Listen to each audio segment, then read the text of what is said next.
बहुत दिनों की बात है, फिजा को याद भी नहीं। ये बात आज की नहीं, बहुत दिनों की बात है।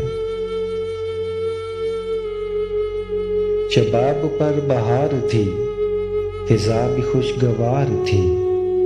न जाने क्यों मचल पड़ा, मैं अपने घर से चल पड़ा। किसी ने मुझको रोक कर, बड़ी अदा से टोक कर, कहा था लौट आइए, मेरी कसम ना जाइए। पर मुझे खबर न थी, हालात पर नजर न थी। न जाने क्यों मचल पड़ा, मैं अपने घर से चल पड़ा। मैं शहर से फिर आ गया, ख्याल था कि पा गया उसे जो मुझसे दूर थी, मगर मेरी ज़रूर थी।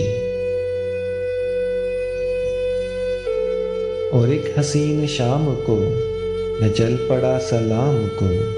गली के रंग देख कर, नई तरंग देख कर मुझे बड़ी खुशी हुई।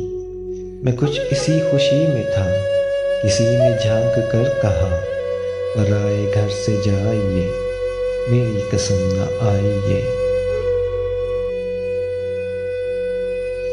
वही हसीन शाम है, बहार जिसका नाम है।